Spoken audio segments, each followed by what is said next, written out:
Today's meeting of the Environmental Advisory Board is called to order at 4 o'clock on October 21st, 2020. Welcome, everyone. Agendas for today's meeting are on the wall at the entrance to council chambers. For those present in chambers, please remember to turn off your cell phones. The agenda for today's meeting is also posted online at myclearwater.com.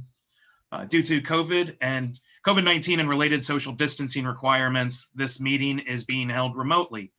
Pursuant to Executive Order number 20-69 issued by the Office of Governor Ron DeSantis on March 20th, 2020, municipalities may conduct meetings of their governing boards without having a quorum of its members present physically or at any specific location and utilizing conferencing as provided by section 120.545B2 of Florida statutes. The members of the board appearing remotely for this meeting are myself, Chairman Jared Leone, Vice Chair John Thomas, and board members Marita Lynch and Mark Wright. The city has established the following two options to ensure public comment for a virtual meeting. E-comments via Granicus. E-comments is integrated with the published meeting agenda, and individuals may review the agenda item details and indicate their position on the item. Comments received during the meeting will become part of the official record if posted prior to the closing of public comment.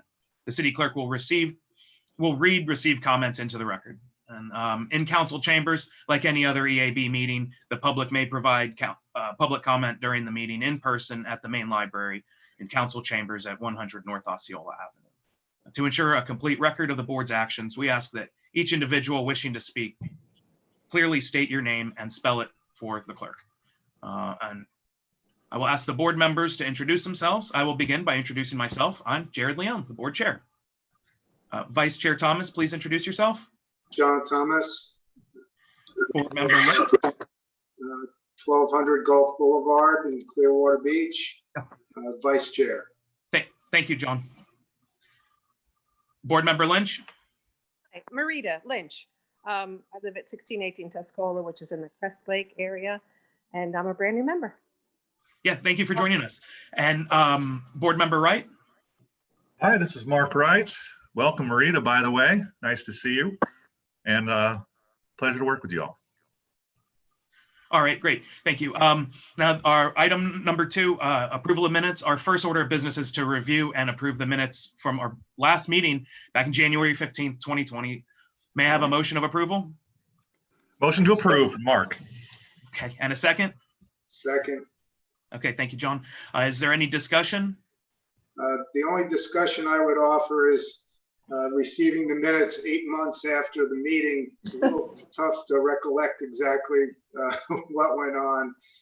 Perhaps in the future, minutes could be issued a little bit sooner after we have our meetings. Just be helpful. Okay. Yeah, and I think typically our minutes are produced in a quicker fashion, but I think maybe some of the coronavirus may have been an excuse in this case, but yeah, thank you. All right. Now I'll call a board to vote on this item. Due to board members participating remotely, I will ask for your vote on this individually by roll call. When I call your name, please tell the board whether you approve or oppose the recommendation for this item. Vice Chair Thomas? Aye. Board member Lynch? I'm sorry, but I can't see what you're talking about and what I'm approving. Okay, we're just approving the minutes. I know we already motioned and seconded, but because of the process, we have to go through it a second time like this to make sure everybody's vote is recorded so we can hear it properly. Okay, I approve the minutes. Okay, thank you. And board member Wright? Approved. Aye. And I vote aye as well. The minutes are approved unanimously. We'll move on to the next item, citizens to be heard about items not on the agenda. So I will ask if there's any member of the public who would like to speak to items that are not on the agenda today. Is there anyone in council chambers who would like to speak to an item not on today's agenda? If so, please step to the podium, state and spell your name for the record, and each person will have 3 minutes to speak on a subject that is not on today's agenda. Oh, I think it's on mute right now. Thank you. Hi, my name is Lisa Lanza, and I will fill a card out. So the first thing on my list is about the Douglas Hackworth Preserve. I know it's not on your agenda, but there was the developer decided not to pull out. So now the county, the state, cities all have to come up with the money to buy the property. And I just want to ask if the board would consider passing a resolution, or at least asking our city council informally to ask our state representatives, in particular Representative Latvala and Sprouse, if they could work diligently to get us some state funding to help the county and the city of Dunedin to buy that property. And by the way, the property is right across the street, just to the north side of, well, it's very close to Clearwater, so I pass it every day. And we are all diligently praying that we will get the money and purchase that property. Okay, and the other thing I wanted to ask about this committee, if you've actually at some point, or when the last time was that you reviewed the ordinance that created this committee, and also looked at your mission statement. And because I think it seems to me, well, anyway, it's something I would like you to recommend, to go over why the committee was formed and what your mission statement is. And also to take a look at the comprehensive plan, in particular, the elements that relate to the environment. If you could take a look at those, and the city is going to be reviewing the comp plan. They're about to create a committee, it was discussed. But if you could get familiar with the environmental elements of the comprehensive plan, that'd be great. And then the Brownfields committee, they met in this month. Last time they met was in 2018. So you might want to take a look at what's going on with the Brownfield committee. And the last item is the sunshine law. There's been a little confusion about whether we're allowed to send emails to individual members of the city boards, and you know, what as citizens, what we're allowed to do so that we're not violating the sunshine law, and board members, what you're allowed to do so you don't violate the sunshine law. Good luck today. Thank you. Thank you very much, Lisa. Is there anyone else who would like to speak on anything not on the agenda today? Wait a minute. Anything? Not on the agenda.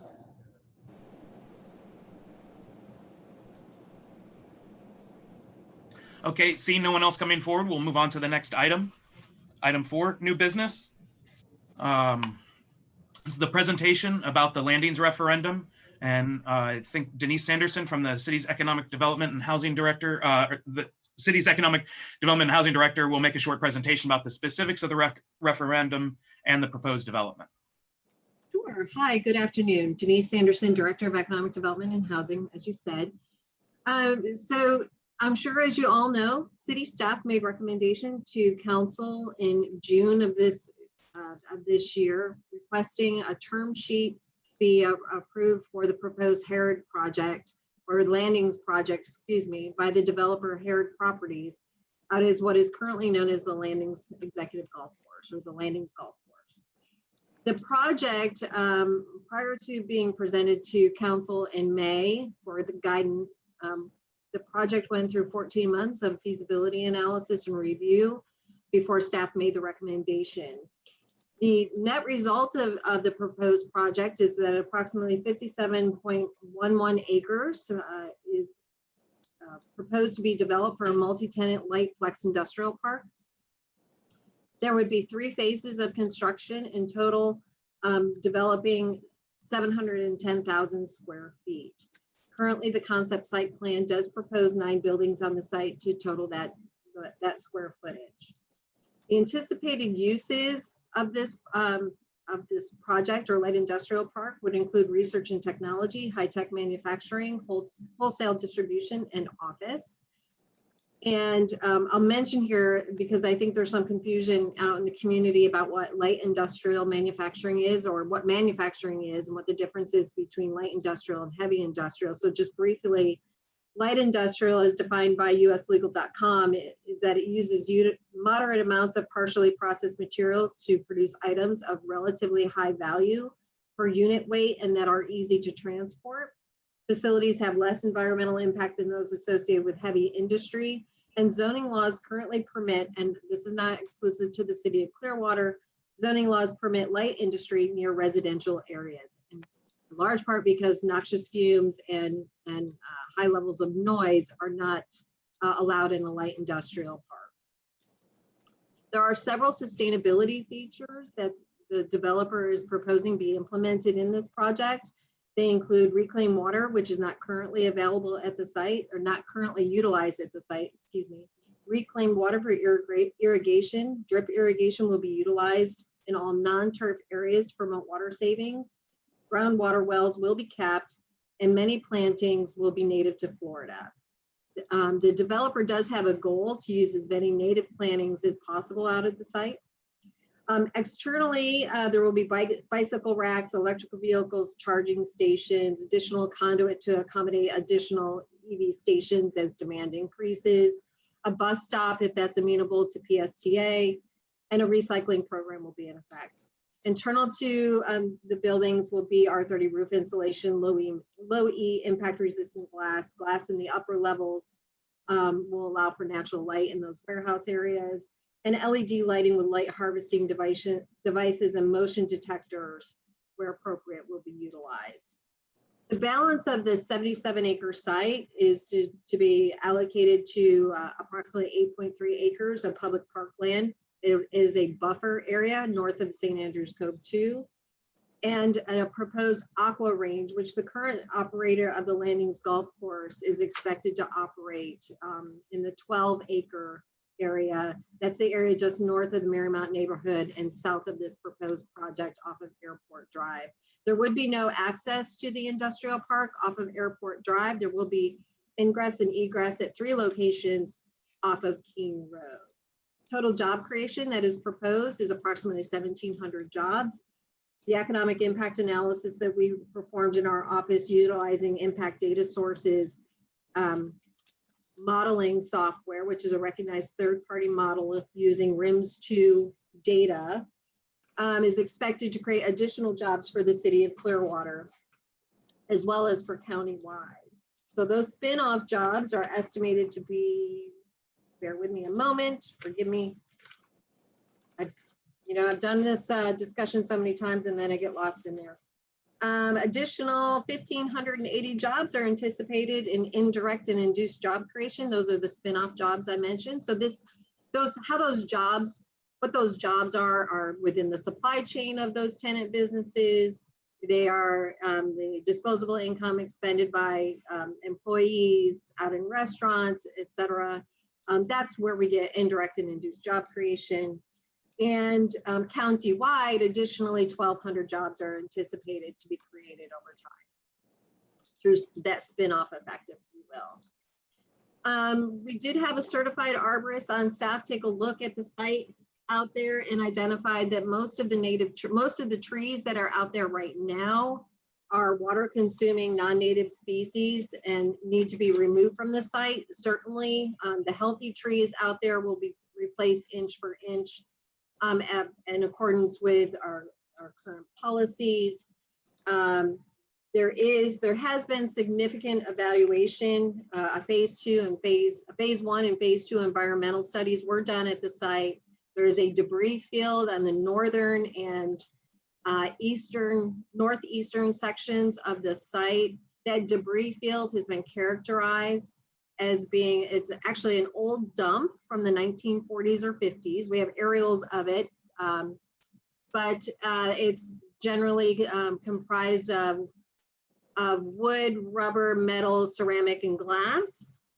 The development that is being proposed there would implement appropriate environmental controls so that, and we're talking about, in some cases, removal, other cases, capping, and thirdly, the construction of buildings over the debris field, all of which, again, are appropriate environmental controls. This is not a recognized environmental concern under current EPA and DEP rules, which is, I think, a lot of people don't realize certainly in golf courses, there's a lot of herbicides and pesticides, as I'm sure you all know, that are used on a golf course. Under DEP and EPA rules, those are not considered recognized environmental concerns.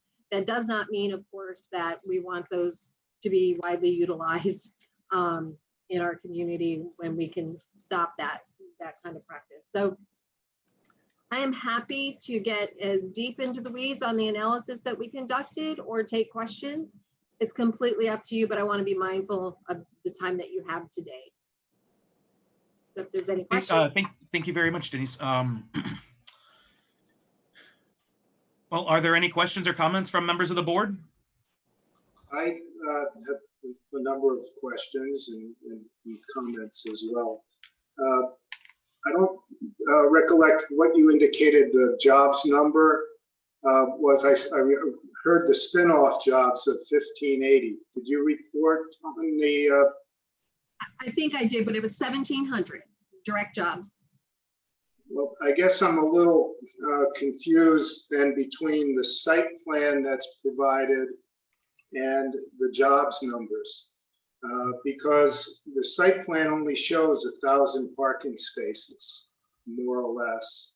And it appears to be based on the development code criterion of 1.5 spaces for light industrial type of use, which comes to a little over 1,000 spaces. And that's what's shown on this plan.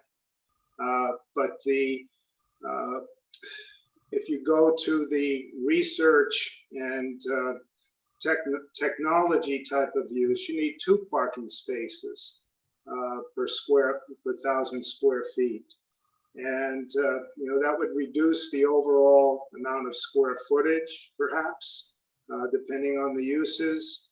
And it seems that there's numbers being presented regarding the number of jobs that are inconsistent with the site plan that only shows kind of a warehousing, manufacturing use with a lot of loading areas. That's what I see on the plan. I'm not sure which version of the site plan you have. I don't have in my possession any site plan that indicates that only 1,000 parking spaces. The site plan that was presented to council in June, which is the site plan that was associated with the term sheet approved by council, shows 1,789 parking spaces at the site with a total building area of 710,400 square feet. Is it possible to put that up on the screen? I haven't seen that.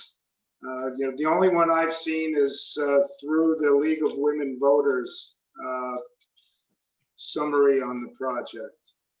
If I'm able to share my screen, I will. I don't know if David's able to allow me to do that. Yep, thank you so much.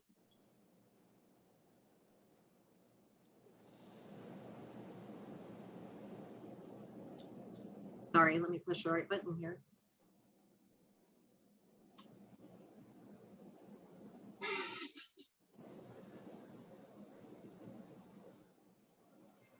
Sorry, I want to make sure I have a couple of screens open. You probably don't need to see all my emails. Let me see here.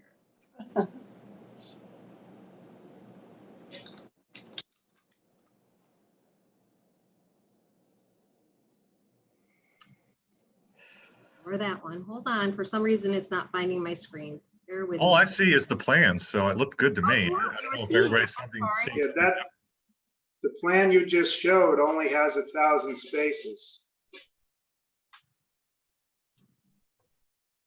Are you seeing the plan? Yeah, Yes. I am. Oh, good. I'm sorry. What I'm seeing here is it looks like it's showing you my Zoom call. That's the plan that only has 1,000 spaces. So that's why I'm a little confused between, what's, I see that it says that there's what's required, but that's not what's shown on the plan. So it's showing parking required 1,776 at 2.5 spaces per 1,000, and parking provided is 1,789. This plan does not show 1,789 parking spaces. That's the point. Well, they may not all be drawn, but that is the plan, the site plan that is associated with what has been approved. And so that requirement exists per council. So I'm not sure who spent the time counting all the parking spaces, but I would caution you that it's the information down below and that which is incorporated by reference in the term sheet that should be the guiding document in this instance. Well, I just point out the inconsistency for folks. If somebody, I've gone through the process of, computing the spaces, and, they're not all, there's not that many spaces on the planet. Understood. I understood that you counted them, but what has been approved is based on this concept site plan where they state 1,789 parking spaces. When you say approved, you just mean in terms of the term sheet? Is that? Yeah, and this was attached to the term sheet. The bottom line is they have to provide a minimum of 2.5 spaces per 1,000. So. Well, all right. That's required by code, right? So. The code says 2 for research and technology. At least that's my read of the code that I pulled up today. Sure, there is associated office areas that go with that as well. And okay, that wasn't clear. Yeah, so there will be a minimum of 2.5 per code.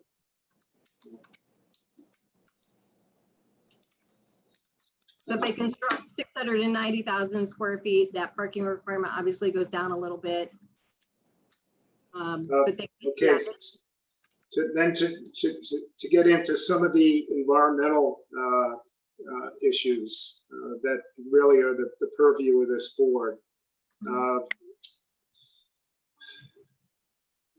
Have you done any estimates of the traffic and its impact on the Keene corridor? Presume there's going to be a traffic signal at this intersection, and what other improvements are going to be necessary affecting other neighborhoods perhaps? And is there a study that's been done? We haven't seen any environmental reports. The site assessments that you referred to, for the phase 1 and phase 2, whether there's residual contamination in those sufficient soils, soil management plan, because clearly, what's being shown here is there's probably, what it is, 35 to 40 acres of the land to be stripped of those sufficient soils, and how those are going to be dealt with. Dust control during construction is a big issue for the quality of those residents. I haven't heard anything about the neighborhood impacts in terms of buffers and lightings and noise impacts. There's the site plan shows these huge areas for loading and trucking, whether it's warehousing use that's shown on that site plan. But what are the hours of operation? We haven't heard any of these things that all go into a comprehensive environmental report. So I'm struggling with, just providing input and review of this project when there's really nothing there for us to look at in a concrete fashion that outlines the environmental conditions on the property and impacts it's going to have on the neighborhood and the environmental resources, the groundwater supply. I see, these huge ponds on the concept plan. Ponds are great for stormwater control and flood retention, but from a water quality perspective, they do nothing that a wetland would do to remove pollutants and provide additional carbon sequestration. And LED lighting is great, but I'd like to see the other E in there with a lead type of a project commitment, in a certification level that this developer would want to take, what is currently now parkland and convert it to an industrial park. He should do so at the highest level.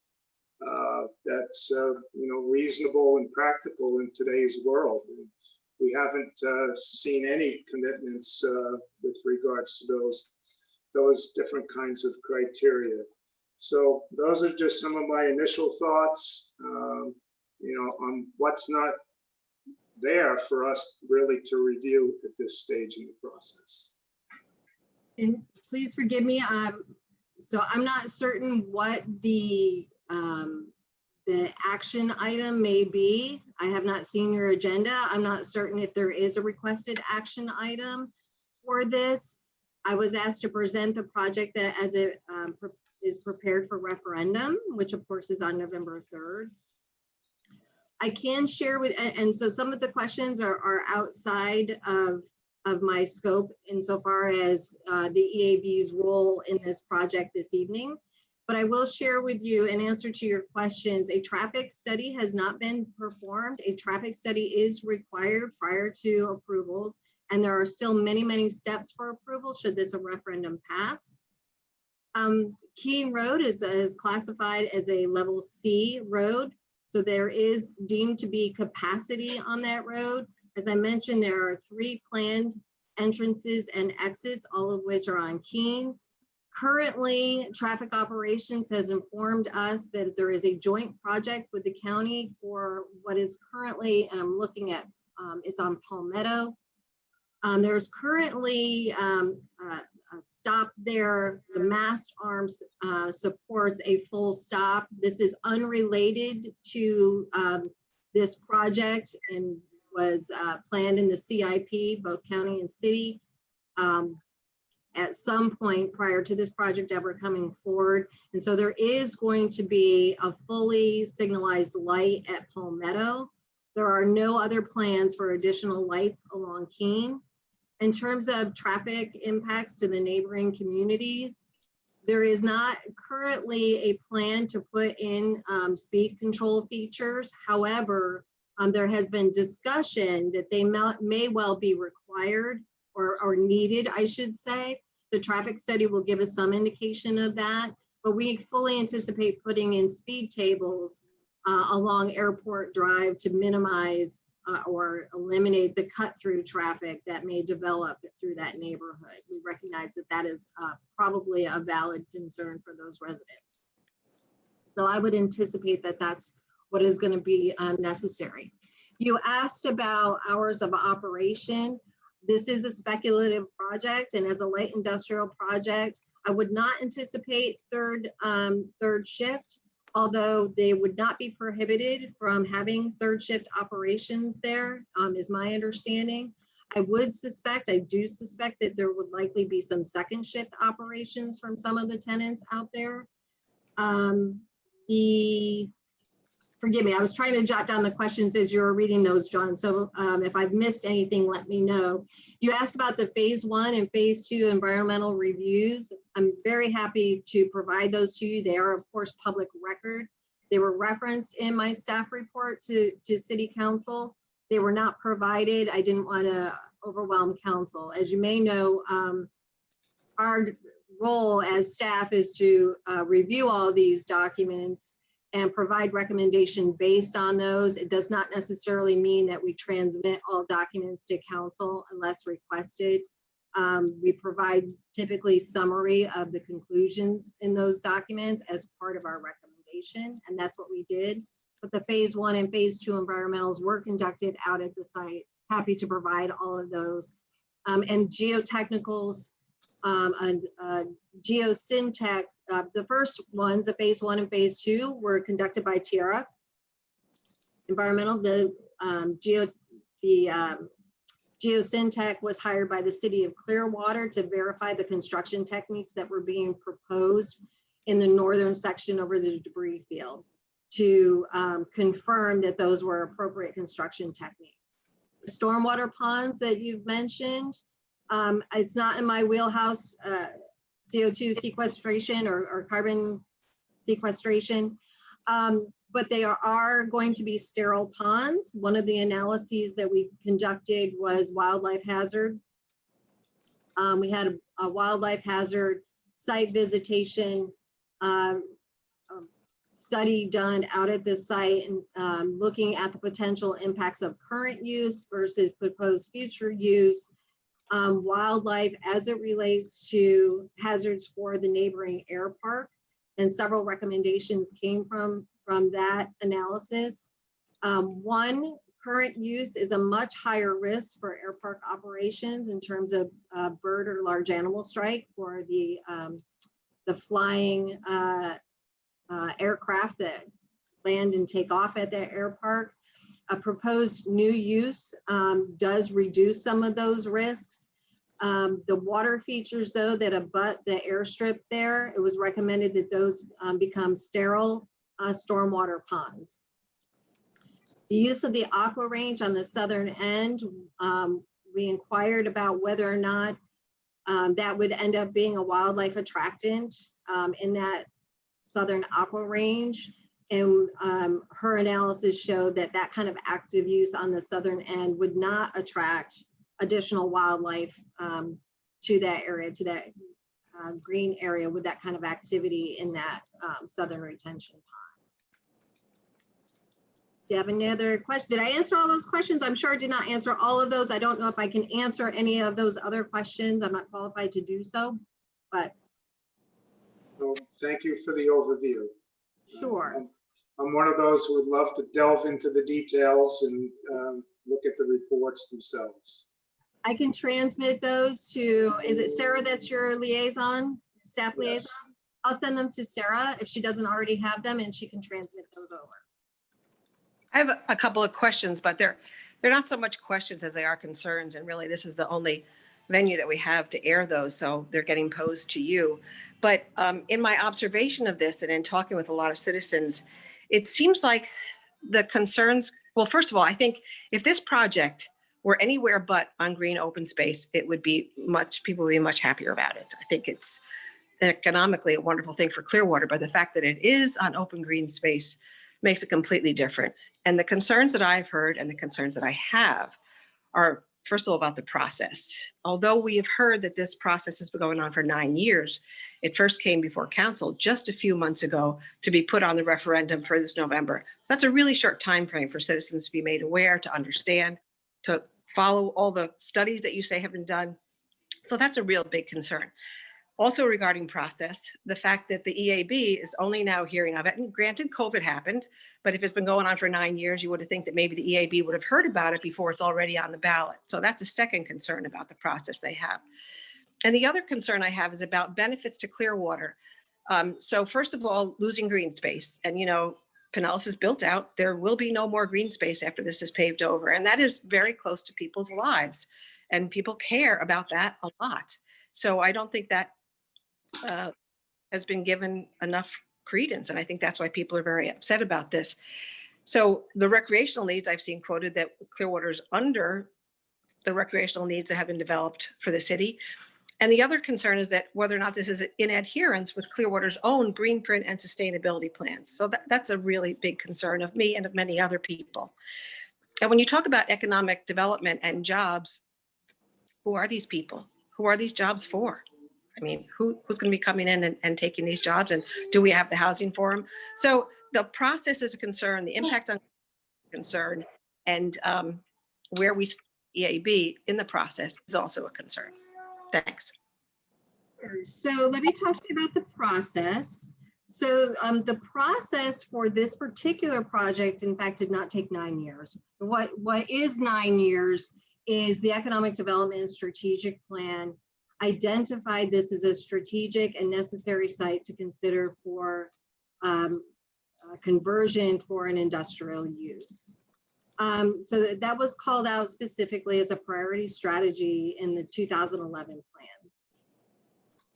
plan. For numerous reasons, that analysis was not conducted at various points throughout. There was a period of time where staffing shortages and resources necessary to conduct all the studies prohibited us from moving forward with it. There was another period in time where Pinellas County Planning Department, the MPO PPC known as Forward Pinellas, and the City of Clearwater endeavored doing a comprehensive analysis of what is very much an enclaved area for the county and city, meaning we have numerous unincorporated properties out in that area, particularly surrounding Hercules and Belcher.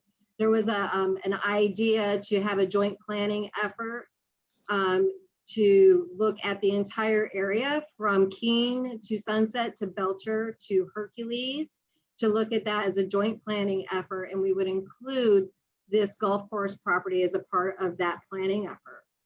None of the organizations were able to get did get the project funded in their plans, and so that analysis planning effort never went underway. Competing priorities most assuredly in all three organizations. So this project came to us. Herod Properties did approach the city of Clearwater. I must say it's not unusual at all for a developer to approach the city of Clearwater with a concept plan for us to consider. They did approach the city of Clearwater in January of 2019. And so at that point, we began exploring whether or not it was feasible to consider this conversion. Alongside that, of course, was due diligence into the quality of this development firm, et cetera, and response from the city attorney's office about whether or not we were required to take it to RFP. Her response was that no, it was not required by charter to do so. And so we continued on with our analysis. So the Heritage Property hired third-party representatives, third-party firms to conduct analysis of the phase 1 and phase 2 environmentals, as an example. The wildlife hazard site visitation report, I'm happy to provide that to you as well. The city of Clearwater hired Geosyntec to ratify and confirm effectively, not ratify, excuse me, confirm the conclusions of the previous report, as I mentioned. So the process, very typically, staff cannot get, it is, because it was not a planning effort, staff cannot introduce the project to the public without first taking it to city council. And that's what occurred in May of this year. And I recognize that the community believes that that's a very, very brief time frame. And I don't disagree with you. I will share with you that it was an intentional decision on the staff's part. And when I say staff, I'm also referring to the city attorney's office, the city manager's office as well. I should be clear with that. So it was an intentional decision to wait until the new council members were seated. We thought it was inappropriate to bring it to council, knowing that 3 seats were up for re-election and that we could have a new majority of council. It did not, we did not believe it appropriate to bring it to council whose majority may shift in the March election, which of course it did do. So we had hoped to bring it in the first meeting immediately following that March 30th swearing in. COVID, we were in the middle of COVID, and understandably so, the developer took a pause to make sure they understood what could be the market impacts to manufacturing as a result of COVID. I think we're all still kind of wondering what's going to happen in the marketplace, of course. Nonetheless, they indicated to us in mid to late April that they would like to move forward, and we brought it as quickly as we could, which was the May 21st meeting. So I absolutely understand the public's concern that that seems like a very brief window. I don't necessarily disagree, but that is the thought process that and circumstance that brought us to the May 21st meeting. Why it has not come before the EAB until now, I cannot answer. I'm not staff to EAB. And so that's something I just simply cannot answer. I can share with you that engineering was a part of these discussions for 14 months, and it was not proposed to me that it go before the EAB. I don't know what the obligations or the role of the EAB are as it relates to these kinds of projects. So please forgive me for that. I've not reviewed your ordinance or bylaws, if you will. So I'm not familiar. Similarly, this is not a designated brownfield. This project did not go to the Brownfield Advisory Board other than as a briefing. We did not seek recommendation from them either. And whether or not that process needs to be changed, that's not for me to decide. That's something for council to consider perhaps, but as far as I know, that is the, we follow the process that is prescribed for us, which is to take it to council. And no other process was required. In terms of impact to the community, I absolutely understand that this has generated a lot of conversation and a lot of discomfort for many, many people. I certainly believe that everyone should be engaged in this process and should understand the pros and cons of this particular project. So I think it's particularly important that this project goes to referendum, right? Because it's the ultimate vote. It's not counting on your 5 elected council members to make this decision on your behalf. And so I certainly welcome anybody's questions regarding the information, what went into our staff recommendation. It's a fully transparent and public process in terms of the availability of all of that information. Happy to share it and talk with. In fact, I spent an hour and a half on the phone this morning with a resident on Clearwater Beach about this project. So happy to talk with any of them. Whether or not the process needs to change, and I think there probably should be some discussion about whether this process should change. That's a discussion I think that needs to happen at the council level, and not one that I certainly can make a suggestion about at this juncture. I do know that City Council is intending to have a conversation about advisory boards. It's being agended in one of the upcoming meetings, and I suspect that conversation will occur there. Thank you, Denise. Yeah, we are going to have a conversation on that as well later in the meeting. If you didn't see our agenda, that is something that. No, I'm sorry, I did not. That was No, not. that's okay. Does that answer everything for you, Marita? Council? Yes, thank you. Okay. If there's any other questions, please let me know. And then Mark, board member Before we Wright. get to that, Jared, sorry to interrupt. Can we keep the questions to Denise related to either the referendum as it came up, which she covered completely, or economic development topics? We have a chance to talk about other things at the next agenda item, but this is specific for her presentation. So let's. Certainly, I understand there is some questions. overlap there. So thank you, Yep. Sarah. Yeah. Certainly. Yeah, if Mark, are you still there? Yeah, I just had maybe some comments regarding this issue, and not necessarily any questions, unless Denise wants to chime in on some of these things. I try to take a different approach to this than a lot of people have, where I figured a lot of people had looked into how environmentally friendly this light industrial thing is, but I asked myself, how environmentally friendly is this golf course? And one of the things that Denise pointed out earlier is that this golf course currently uses the aquifer as their means of watering, rather than using reclaimed water. To me, that's not environmentally friendly. And I'd like to think, had they built this golf course by today's standards, that might be different. And that's one of the things I think we need to consider. Is it seems to me that this developer has taken more time, and probably by today's standards, to be friendly to the environment than the developer of this golf course did. The other thing I asked is, does this golf course have an environmental plan? The answer is no. In fact, I also contacted Swift Mud to see if this golf course has been in contact with them at all about an environmental plan, and the answer was no. I asked this golf course how they maintain their water features and whether or not they had a plan to provide wildlife habitats or filter water. The answer was they weed eat the water features. That's their plan. There's no written plan. I asked, is this course a member of the Audubon Cooperative Sanctuary Program, common to golf courses? The answer was no, they're not. This is not an environmentally friendly golf course. And I think we all recognize that golf is not as popular as it once was. We've already seen other golf courses in the area shut down and turn into housing.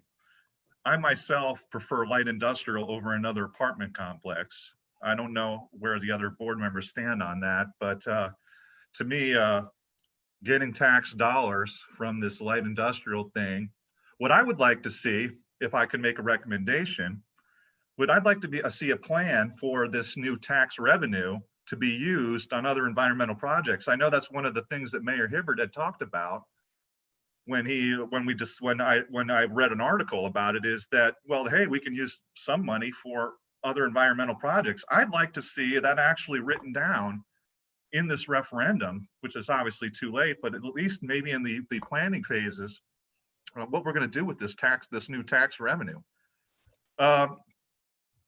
The other thing I asked is, how often does this golf course mow their lawns? The answer is every day. Every day they got to mow all that acreage with gas mowers. That's not something they're going to have to do in a light industrial complex. They don't have electric mowers. The lighting there is not LEDs currently lighting the golf course. And to me, that's not environmentally friendly. So I ask you guys to maybe take a look at how environmentally friendly what's there is compared to the process and the steps that are being taken place by this developer. To me, it's actually surprising the level of effort they've gone through. I mean, the developers already talked to Swift Mud back in February. That's something that the golf course has never done. So that's my view on it. And I don't know if I had any questions as much as more comments, and that's where I'm at on this issue. Okay, thank you, Mark. I think some of that would be related more to our next item than to Denise, and I can answer, or maybe Sarah can answer some of those questions, because I do believe that it's not going to remain a golf course after this vote, no matter what happens. I believe that they lost their ability to their permitting to keep it as a golf course. So I'm not sure, and I don't believe it can also be developed for housing because of the environmental conditions of the land there. But I think Sarah or someone else might be able to speak more to that. But as far as for issues or questions to Denise, if you have any other questions, anyone else, I was going to ask a couple of questions before opening up to the members of the council or chambers. I had one follow-up question regarding the phase 2 environmental reports. Was that just focused on the old dump site, or was testing done with regards to the superficial soils to look at, whatever residual contamination there may be from herbicides and pesticides used on the golf course? You know what, John, I'm not sure. Actually, it's been a bit since I've read the report, and I don't recall that specifically. I don't know. The disruption of soils that might be contaminated with residual pesticides and herbicides, it becomes a real public health issue, no matter what reuse of the property might happen, if they become airborne and with dust during construction. So it's a significant issue, although, as you noted, it's not a recognized environmental condition regarding cleanup, but it's a management issue that needs to be addressed, no matter what uses would go on as a construction project on this piece of property. Okay, thank you, John. I had a couple of quick questions that you might be able to answer, Denise, I hope. If not, and some of them we may have already kind of glossed over through our discussion at this, to this point. But I just to lead off, we had no idea. I think the other members of the board will agree. I don't think we had any idea that a phase 1 and 2 environmental study had been completed on this project. And if that were the case, and it's been the case for quite a while, as you said, that should have been part of our package of information, especially for an environmental advisory board. I appreciate that you came here and gave the presentation that you did, and thank you for that. But I do think that because of the role of our board, that is critical information for us to kind of continue or have a discussion on this project from an environmental advisory board mindset. But so anyway, moving on, I just wanted to know, and John kind of brought this up initially, would the buildings meet or exceed LEED specs, LEED specs? They won't. They will not. The developer does indicate that at a council meeting in, I believe, July, they did indicate that they are LEED friendly, and they try to implement as many LEED or green principles as they can into every project. Right, but the buildings won't meet LEED quality certification. They No, won't be LEED buildings. Okay, thank no, you. they will not be pursued. Nope. Okay, and then prior to the presentation at our advisory board, and prior to this going to referendum, has the Air Park Advisory Board had a presentation on this? No, they have not.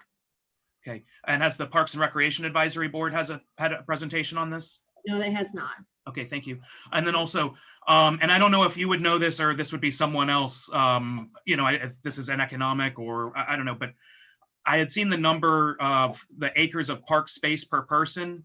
The city has 14 or so, and the recommended number is 4 acres per person, something like that. Yeah, so I'm curious if that number is including the beach and Cooper's Point, or if that just includes parks that residents typically go to. yeah, if you'll bear with me just a moment, I think Sure. I have a memo from Art Cater that, because it's pretty complicated, and there was some calculation errors made by the consultant that were found after a consultant's report or something. If you bear with me a moment, I'll see if I can pull it up. This question wasn't asked by Mr. Wright, but I'll use this moment while I'm looking for this document to he reminded me that I did not indicate the use of the groundwater at the site. For a year ago, this was, I would say, probably March to March, was 39 million gallons of groundwater at the site with their Swift Mud permit. That is not the maximum groundwater use allowed in their current permit. And Sarah can speak to this more specifically, but the permit was extended through the period of this referendum so that the operator of the course would not be required to hook up to reclaimed water. You know, if the use of this site was going to change, it didn't make sense to hook up to reclaimed water if, you know, pending this decision. So Sarah will have more information about the Swift Mud permit if there are any questions about that.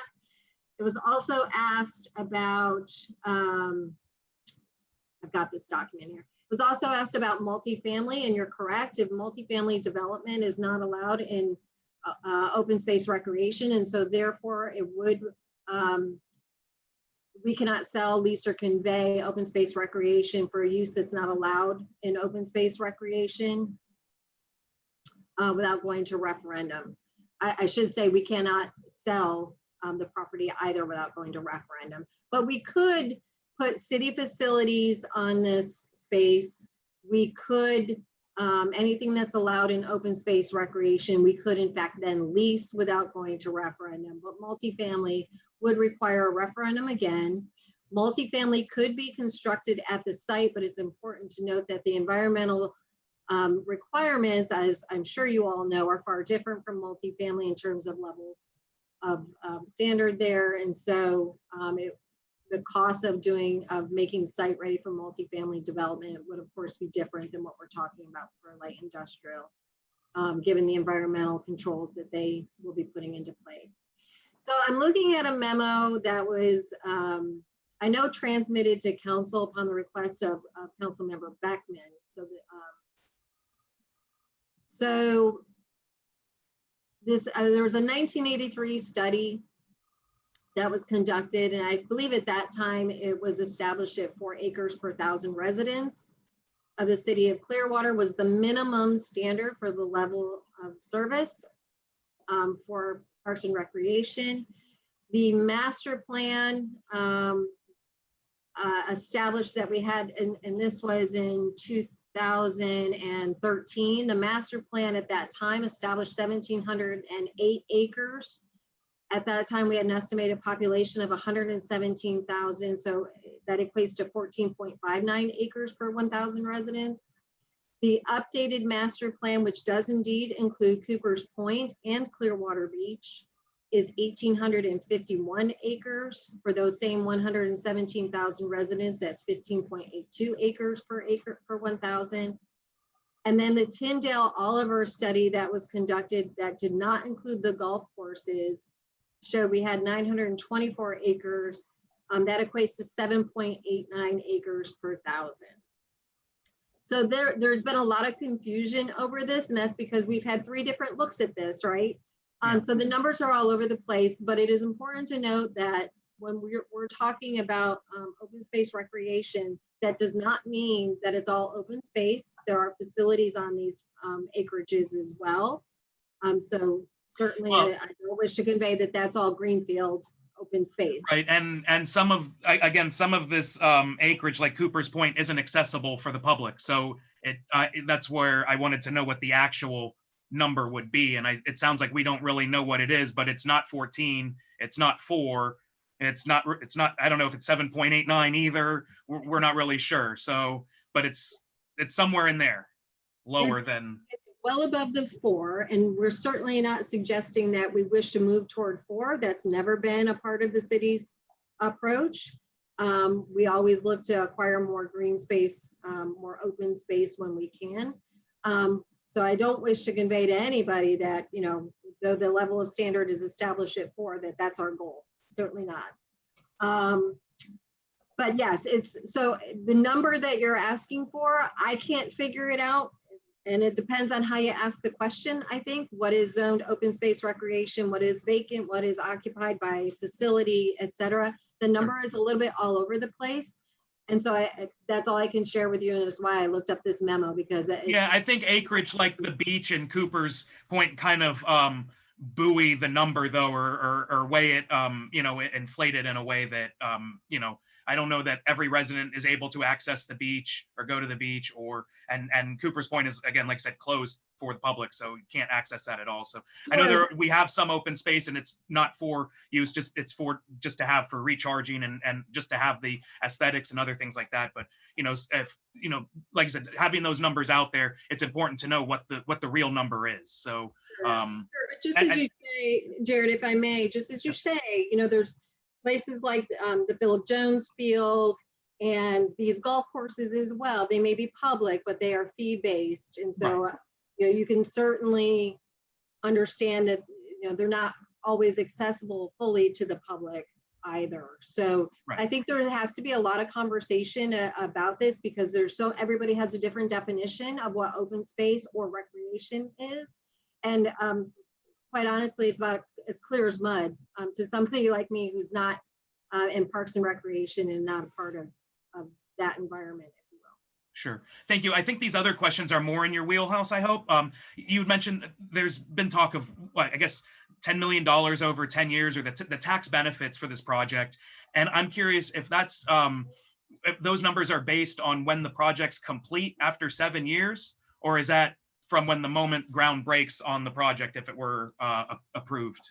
No, so our economic modeling is done. And as I said, we use a third-party modeling software. And so what they build into the back end of it are things like all of our millage rates and all these other data points, including the RIMS to economic modeling that's by the US government. So the inputs that I put into this for the economic modeling reflect the term sheet. What I mean by that is the start of construction, the anticipated completion for each of those phases.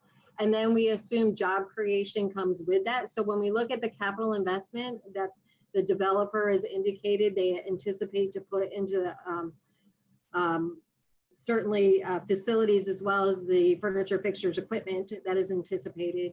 And by the way, this does not really include tenant improvements that may be made there in this analysis that we did. So when we input the capital investment in a phase to mirror the term sheet phasing, and that term sheet identifies the maximum phasing, the latest each phase can start, not the earliest. So those benefits could be received a bit earlier.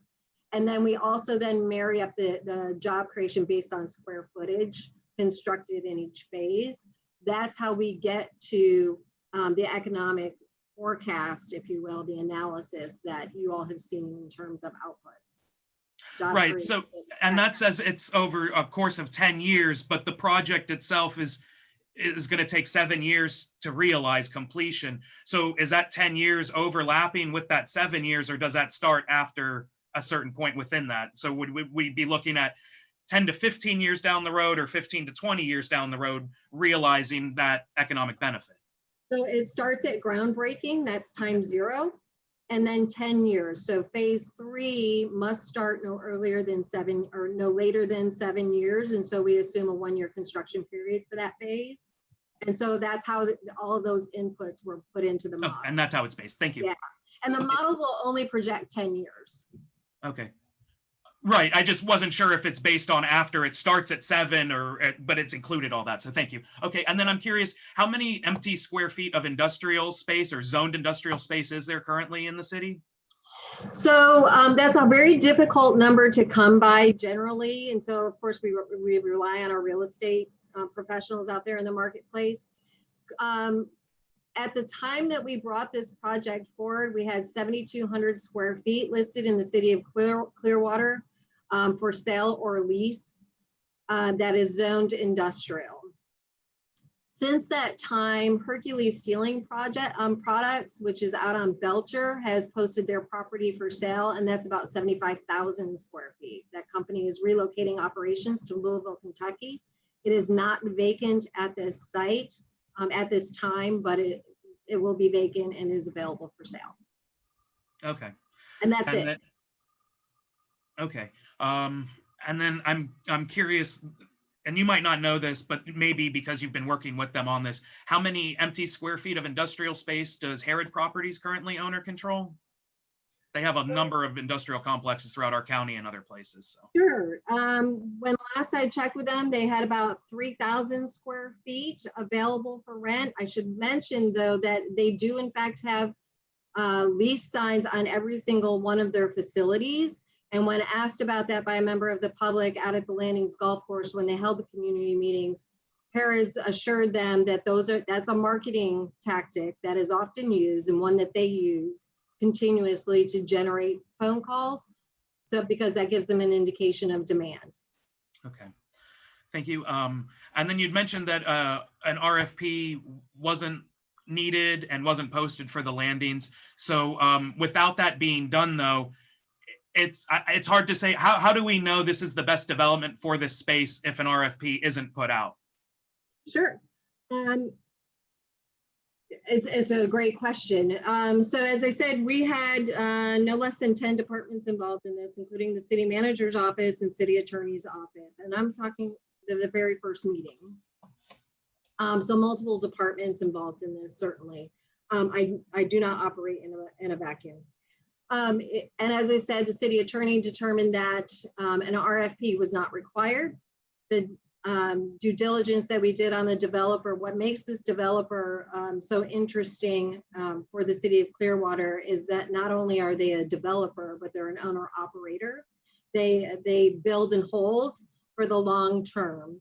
And we talked about it at length, that in fact would be a significant requirement that we would be interested in developing that. We wanted somebody that would be vested in the project. We also recognize, though, that the market can be very sensitive at times, and we wanted to be able to move forward with a qualified developer that could deliver a quality product to the city of Clearwater to achieve the goals that we had established as a city as it relates to economic development. And so with care and consideration, the recommendation out of the city attorney's office was that we could move forward with our due diligence and feasibility analysis. So we did without the RFP, and we also did, I have a subject matter expert on staff, a former developer, a reformed developer, as I like to call him, and he did an analysis of, I believe it included 5 counties, 5 countywide of industrial parks. And provided an opinion of value that the city of Clearwater is getting an exceptional value on the lease rate of this. It's beyond high value. It's considered exceptional in terms of the lease rate. So the city has negotiated a very good deal for the citizens. Okay, and then would this development be consistent with the city's comprehensive plan regarding recreation and open space? Are you familiar with that? I don't think I can respond to that. I'm not familiar with that. Wouldn't want to speak for Gina. Okay, no problem. And then also similar question, if it would be consistent to achieve objectives outlined in green print, the city's plan for sustainability. So, so there's been certainly a lot of discussion about green print, and I understand that obviously that there should be discussions about green print. And I certainly don't wish to speak for Sheridan or others who preceded Sheridan that were involved in the writing of green print. However, the review that I had of green print does not find this in conflict with the plan. So, and what I mean by that is that the economic issues identified in green print provide the following. So it says the lack of vacant land resulting in reliance on the renovation of existing building stock and redevelopment to house future residents and economic activity, increased rates of building obsolescence due to rapid growth over past decades using building systems and technologies with relatively short useful lives and high need for ongoing maintenance and or other high operating costs, and the potential for long-term decline in the retiree immigration rate and retiree population with less fixed and disposable income that generate income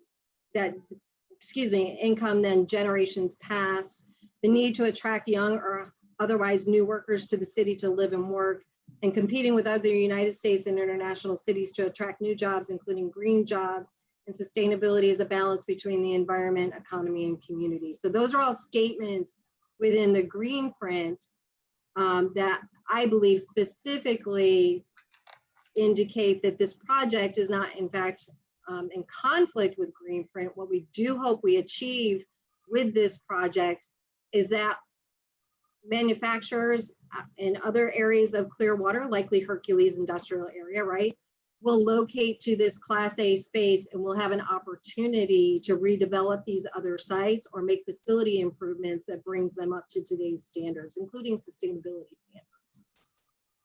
okay, thank you very much. I appreciate you bearing with me and everyone else on the board. I'm going to open this up to anyone in council chambers who wish to speak to this item. If so, please step to the podium and state and spell your name for the record. Each person will have 3 minutes to speak. Is there anyone who'd like to speak to this item at the?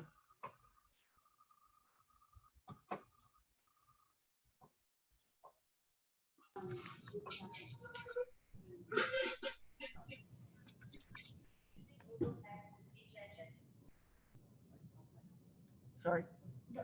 All right.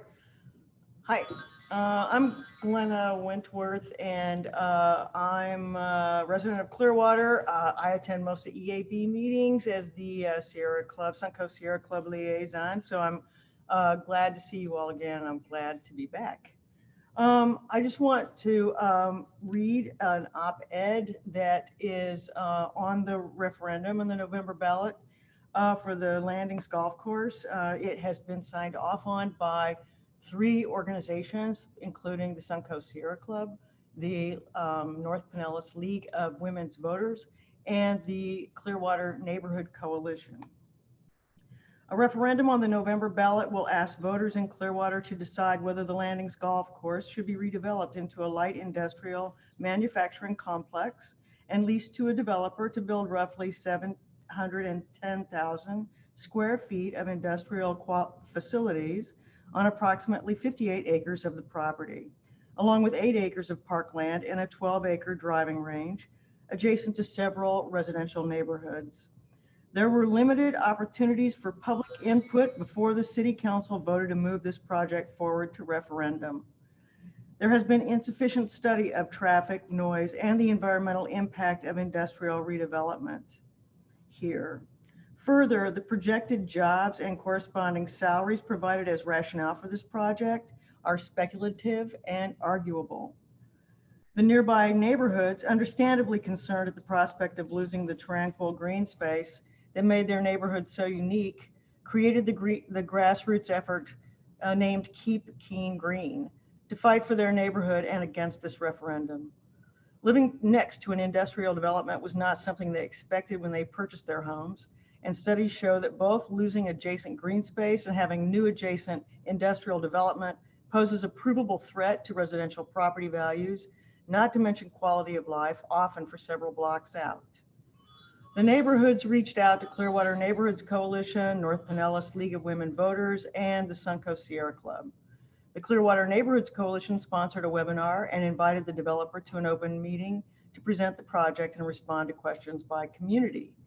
The three organizations each did additional separate analysis. Each group drew the same conclusion. The redevelopment of this city-owned green space into industrial property under these circumstances is not in the best interest of the community and the citizens of Clearwater.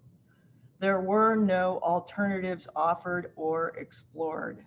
No other community needs, such as housing, park space, or athletic fields, appear to have been considered by the City Council. The League of Women Voters study, in fact, discovered a previously identified shortage of multi-purpose playing fields in the 2013 Parks and Rec Master Plan update, which would be ideal on this parcel. And even for commercial reuse, the city did not open this process to competitive bids or any public request for proposal. The analysis by the League of Women Voters included careful examination of Clearwater's comprehensive plan and the Green Print Sustainability Framework. These documents are intended. Thanks so much. Thank you very much, Glenna. Is there anyone else who would like to speak to this item?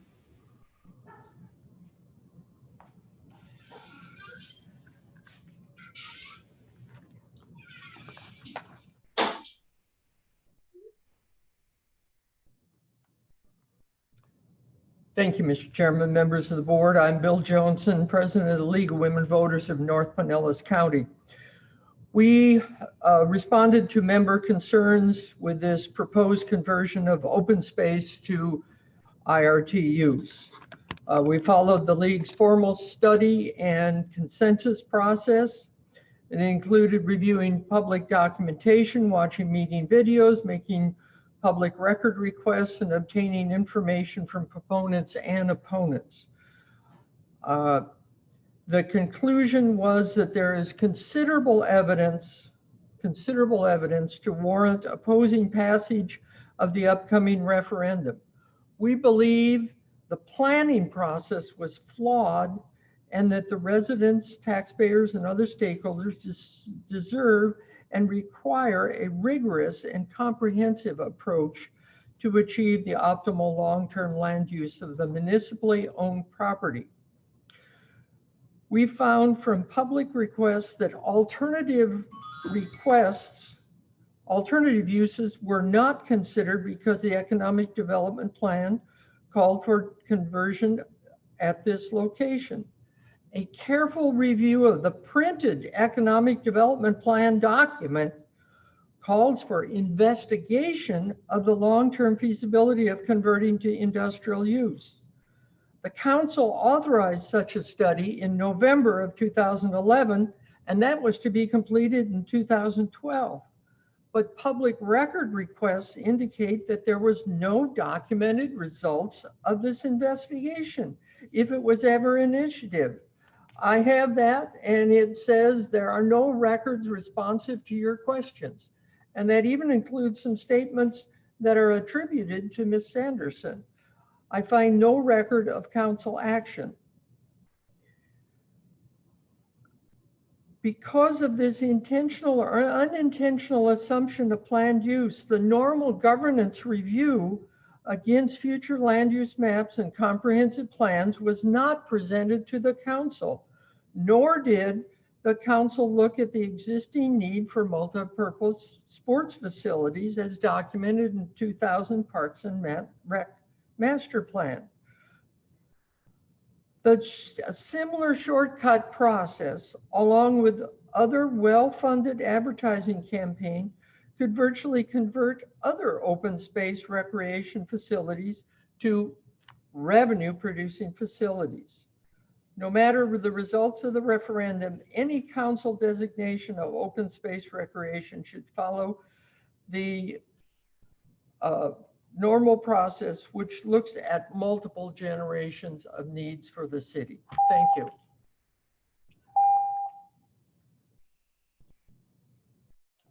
Oh, thank you very much. Is there anyone else who would like to speak to this item?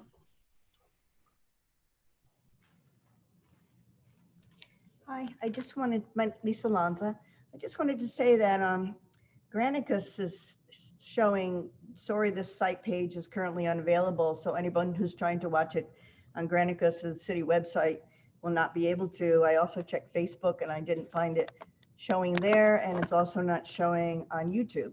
So anybody who is interested in calling in may be having a difficult time since they can't watch the committee meeting. Thank you. Okay, thank you very much. Yeah, the meeting will be broadcast later. It's not being broadcast live right now, but thank you very much. Is there anyone else who would like to speak to this item? I just want to say that that means that people cannot, are people able to comment through e-comments?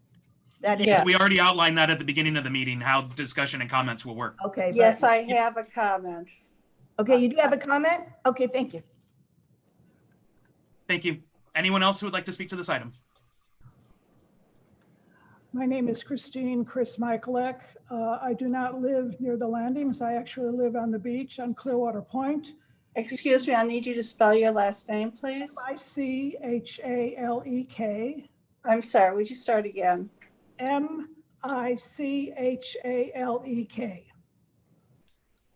Thank you. Each of you on the board, I want to say thank you for letting me speak. Yesterday, I sent an email through Sarah Kessler to each of you, sharing an op-ed. Thank you. I see your head that you read it. Thank you. I appreciate that you read it. So I'm not going to expound on that letter because you received it and you know that my op-ed talked about why I think we should be voting no on the referendum. But I would like to only say one thing. At one point in my life, I worked in Washington on several different committees, and every day I learned a new word from the Washington Post. One of my favorite words was egregious. What is egregious here is that the community was not aware that this was happening until May. What is egregious here that you, who are our representatives, along with other advisory committees, were never given the opportunity to speak. What is egregious is we are 20 days into the voting. Many people have absolutely no idea what is happening, and you haven't given us the opportunity, not you personally. I do not mean the Environmental Advisory Board. I mean our civil servants and those who voted to pass this referendum. So I ask you to consider the fact that it is too little, too late to be having this meeting, and that we should be moving forward to inspire people and to educate them why this is a bad reason, why we should not be turning this wonderful green space into concrete and light industrial. Thank you. Thank you very much. Is there anyone else who would like to speak to this item?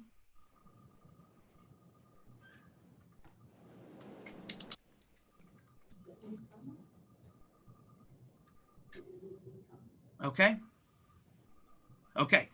This is a discussion only item, so there's no motion Well, wait, required. excuse Oh. me, I have an e-comments. Oh, okay. All right. Thank you, Pat. Yes. Let's take about 3 minutes to read. It's from Michael Engelman, 2958 Deer Run South. We are all aware of the effects of COVID-19, so enough said about that here. Given the new working conditions many people are adapting to, whereby they're working from home and not their usual office space, and the fact that much of these new working situations will become standard practice in the near future, it would seem wise to take a wait and see attitude relative to developing the landings as a location to build new facilities under the auspices of needing more of this kind of space that may not ever be needed.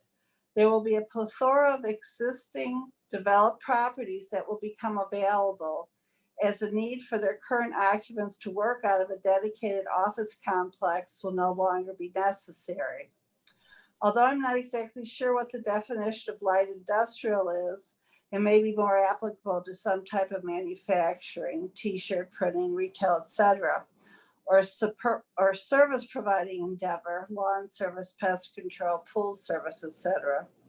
The previous statement about the plethora of existing facilities becoming available certainly applies to these as well, and they will be more than able to assimilate the space needs that any new enterprises may need. This may be the time for economic development to get creative and work out how these existing soon-to-be vacant facilities can be put to good use as opposed to going unoccupied or even abandoned. There have been way too many previous examples where the best laid plans of developers and the dreams of economic development departments have gone awry due to unforeseen or unplanned economic developments resulting in their ultimate failure, leaving unfinished or unoccupied facilities in their wake. The current situation, on the other hand, certainly cannot be considered an unforeseen situation. It has been well documented, and we all know that the future for workspace needs will not be the same as it is today. At this time, it doesn't make any sense to me as a Clearwater resident to jump the gun on this and allow future development on the site with no guarantee of being successful, nor should it make any sense to anyone else. And I need to sign into this computer here to see if there are any other have come in since the meeting started. So if you give me a moment, please. Okay.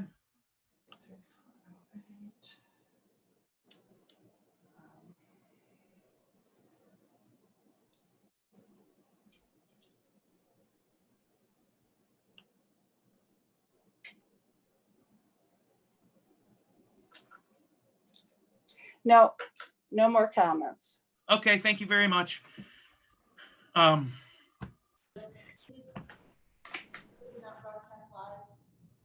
Only one time, people. Well, it'd be good if the city clerk had the correct information to share with us. Thank you. Thank you very much. Okay, this is a discussion only item and there's no motion required. Thank you again, Denise, for coming and presenting and taking the time. We'll move on to our next item. Let's discuss our letter to City Council about the Environmental Advisory Board's stance on the landings referendum. This is a discussion for all board members. I will say we have had a robust discussion to this point about this issue, not specifically to our letter, but regarding the landings itself. So I know that we have had maybe some differences of opinion about some of parts of the letter, and I think some parts of the letter may not need to be in there. I just wanted to, I kind of crafted it in a way to kind of start our discussion at a point, and hopefully, we can make some amendments, some other edits to it, and send it along to City Council for them to read into the record. But that's where I was with that. We'll open it up to discussion to the board. Mark, Jared, I'd like to make a motion to approve the letter with a couple of comments. There's a paragraph in here that starts with not to ignore economics. And I think Yes, that really. and that's the part I just was alluding to that might need to just be removed. I just put that in there as. That would be part of my motion, is to remove that. And second, in the one of the final paragraphs, I guess it's the third from the last, talk about it being changed to a passive park. I don't think we should be so specific. I think Okay. Convert it to open space, some recreational use, and potentially even urban agriculture.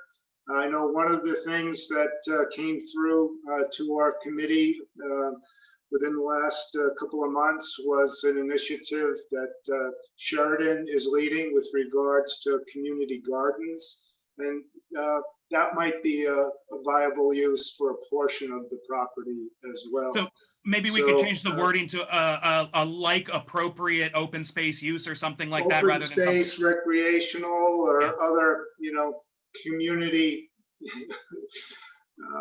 use, related outdoor use, perhaps. Something of that nature would be my recommendation. Otherwise, I think it's to the point. There's so much more that could be said, but I think brevity,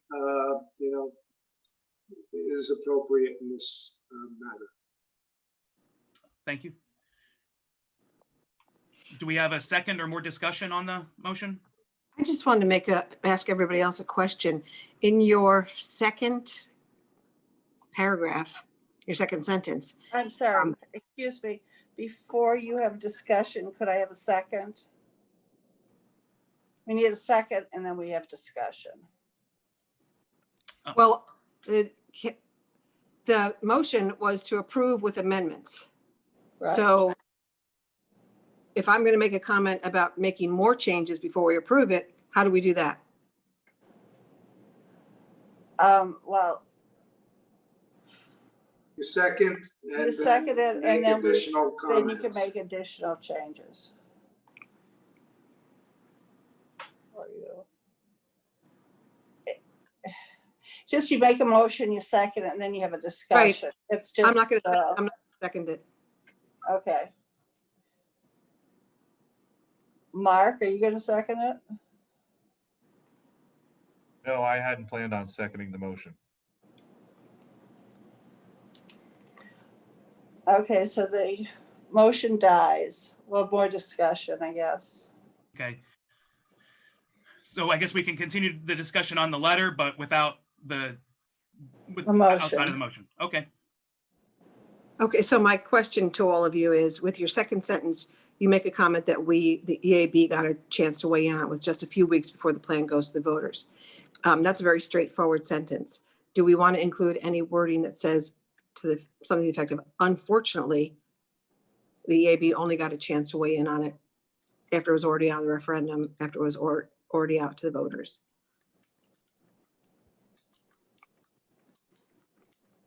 I don't feel that's necessary. I think that it speaks for itself. The words themselves, it doesn't need the more charged language. That's how I see using additional wording and like that. But I'm open to any changes. I didn't specifically. I may have had something like that before and removed it because it tried to, like I said, just try to be very straightforward in the language we use, or that I tried to use for this. So. Well, then would you want to add something that in the future, we hope that the EAB is able to review it and provide input into these type of issues prior to earlier in the process? I don't think that's appropriate for this particular letter. Okay. I Yeah. want to throw it out there. Yeah, I think that's a separate issue that we're talking about later on in the meeting as well, and something that we've talked about in the past at meetings as far as when it's appropriate to come before the board or things like that. But I think we're just trying to talk about whether our stance as an environmental advisory board for or against this particular project. Okay.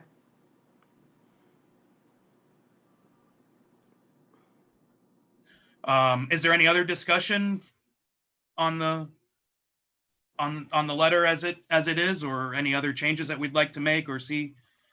May I My only restate comment. the prior motion to see if there's a second? Oh, I'm sorry, Mark was saying something too, John? My only comment was that I don't necessarily feel that we need a letter to the city. I think we're at the point where we can trust the voters to make a decision and then provide some advisement after the fact. I'm not really seeing the point of this letter is where I stand on this, other than we're not suggesting alternatives. We're just basically saying, no, we don't like light industrial. And I really think that that's more of a voter decision than a decision that we can have any effect on. That's my only comment. Okay, I appreciate that. Well, we are the Environmental Advisory Board, and we do serve, you know, as a conduit for the citizens to city council. And so our role and objective as Environmental Advisory Board should be to give input to city leaders and staff on issues that affect the environment. And we don't, there's not a lot of mechanisms to let city council or other leaders know, aside from writing a letter. So it might not seem like it's an effective use or an effective tool, but that's what we're able to do in the process that we have available to us. Right, I understand. I think it's more of the fact that we're not offering an alternative in this letter that is why I'm not as much a supporter of it. It's more of a, yeah, I contend that we do. And that's something that John had mentioned about changing from maintaining it as as passive to maintaining it as an open community asset rather than a private one. or to me, that's another language for saying vacant lot.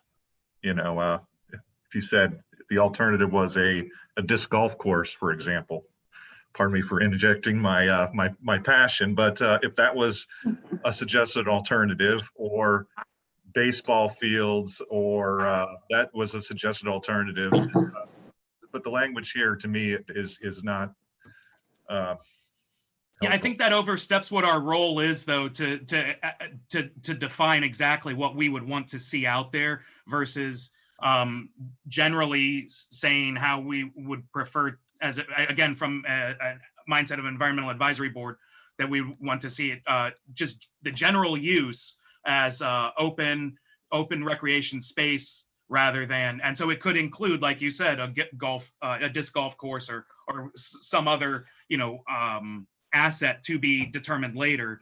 But I think it's better to be more general in what we would want to see there generally rather than industrial light use, because we're not getting, you know, there's buildings in a plan, but it's just the idea is to change it from open space recreation to light industrial use. And so, you know, from that aspect, that's again why I didn't go into extreme specifics about what we would prefer to see there.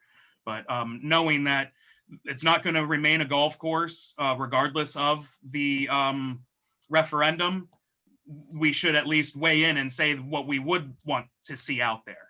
And I think from an environmental perspective, we would prefer to see it as a recreation open space. And then, you know, like we've said on before, there's other things that can, maybe it's a mix of multiple community assets, like a gardens,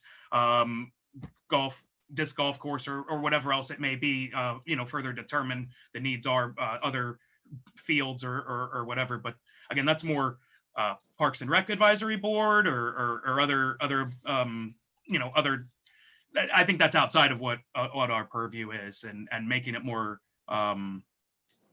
you know, going from general to more specific, I don't think serves what we're trying to express. That's my opinion. Yeah, I understand. And you make perfect sense. So, well, with that being said, I don't know if there's any more changes or anything else that we'd want to say or do to the letter. We had a motion that died. I don't know if anyone else would want to make another motion, or. May I restate the motion? I'd like to make the motion that we accept and issue the letter as written with the following changes. One, to delete the paragraph that starts with "not to ignore economics," and to be less specific regarding a conversion of the space.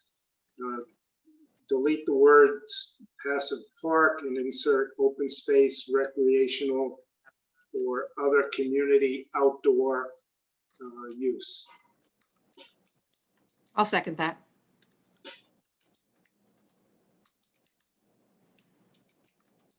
Right. I'll now ask the board individually to vote on this item. Vice Chair Thomas, Yes. Board Member Lynch, Yes. Board Member Wright, Hey. Oh, I'm sorry. Sarah? Any comments from the public before? Oh, I apologize. Oh, sorry. Yes, sorry.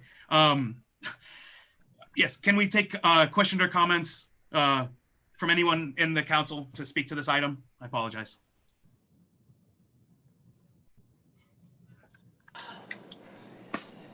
Mr. Chairman, Bill Johnson. I think it'd be appropriate for you at least to consider the environmental impact of water usage here.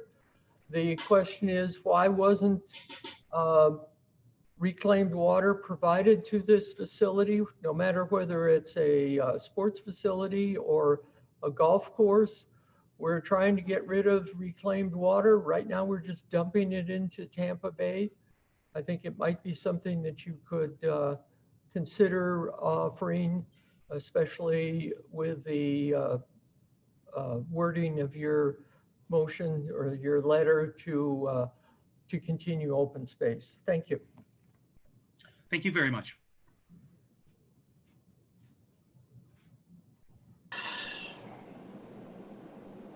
Is there anyone else at the council chamber who would like to speak to this?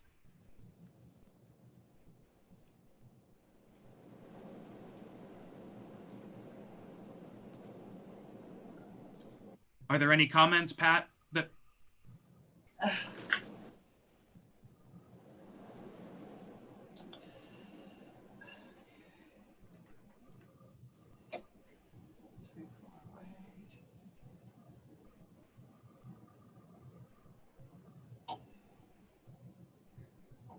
No. Okay, thank you. All right, and then I guess to backtrack here, do I have a motion to approve? You have a motion, you have And a we have a second, second, and now we can and go through. Thomas and Lynch have said yes. Okay, and now we can go to Mark? Board member Wright? Pardon me here. Nay. Okay, and I vote aye. So the motion carries 3-1. Right. All right, thank you. Thank you everyone for our discussion. And I will say too, to Bill Johnson's comment, I am curious, and maybe that's something we can take up at a future meeting, the role of reclaimed water in city facilities. I think that is very interesting to discuss at some point at our meeting, I guess next year. We'll have to we'll discuss that later at this meeting if we can make it through the rest of the agenda here. So here we are, item 4.3. We discuss a draft resolution about a formal process for the city council to give and receive input from advisory boards. Sorry. Yes, Sarah? So given the time, Yeah. I wondered if you wanted to switch items to talk about what you wanted, like the December presentation to the council, given that you have 20 minutes left. So just wondering. Yeah, my hope for the discussion for the presentation would be discussing this resolution at the meeting and our letter. We didn't have a lot that we were able to do this year because we've only met, this is our second time. So,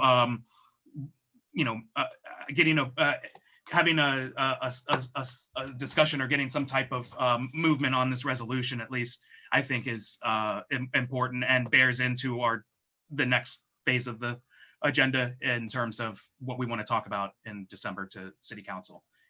I don't know if everyone else agrees or not. Okay. Vice Chair Thomas? Yes, I agree. Okay.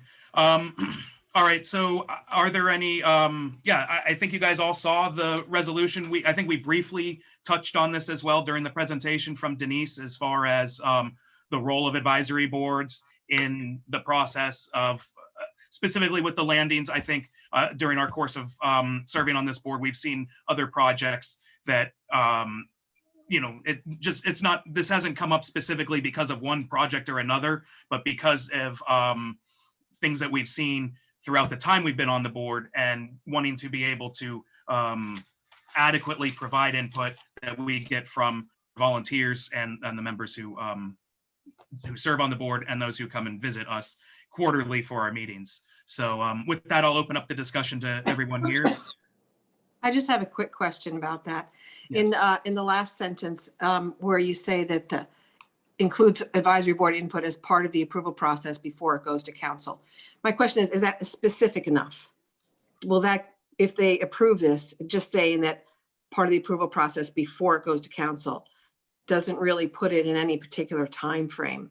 I know I've heard 30 to 60% talked about, but is that too general? Will that enable, or do we need to be more specific?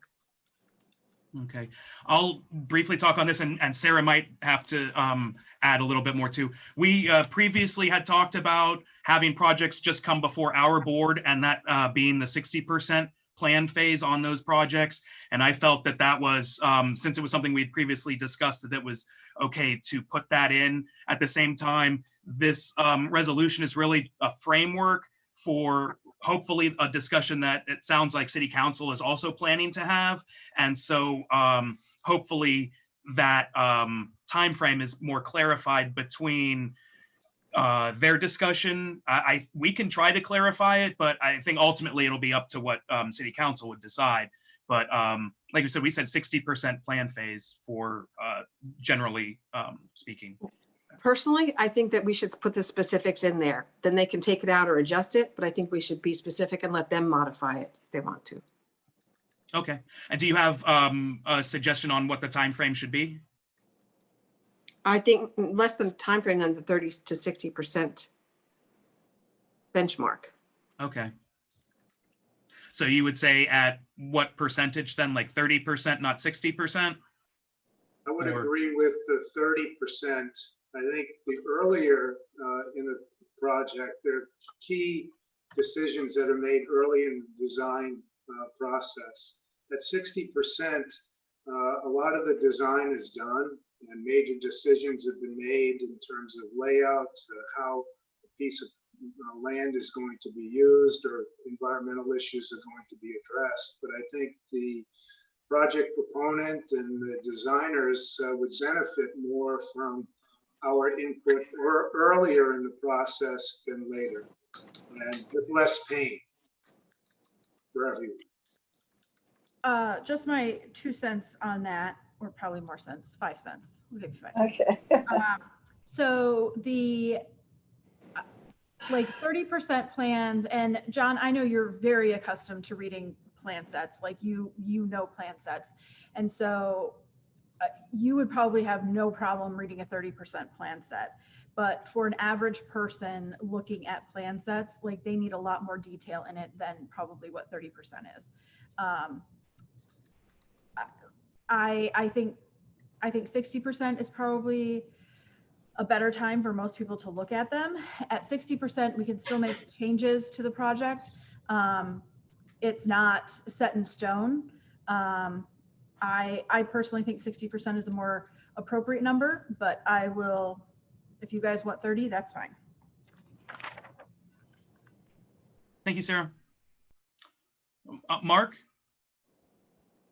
No, based on what Sarah said there, I too would like a more detailed plan set going into a decision. And when we're talking 60%, we're not talking like the grounds broke. We're just talking about plans, right? So, Right. you know, that seems to me like more would be on paper, and we'd have a better idea what's going on at that point, you know.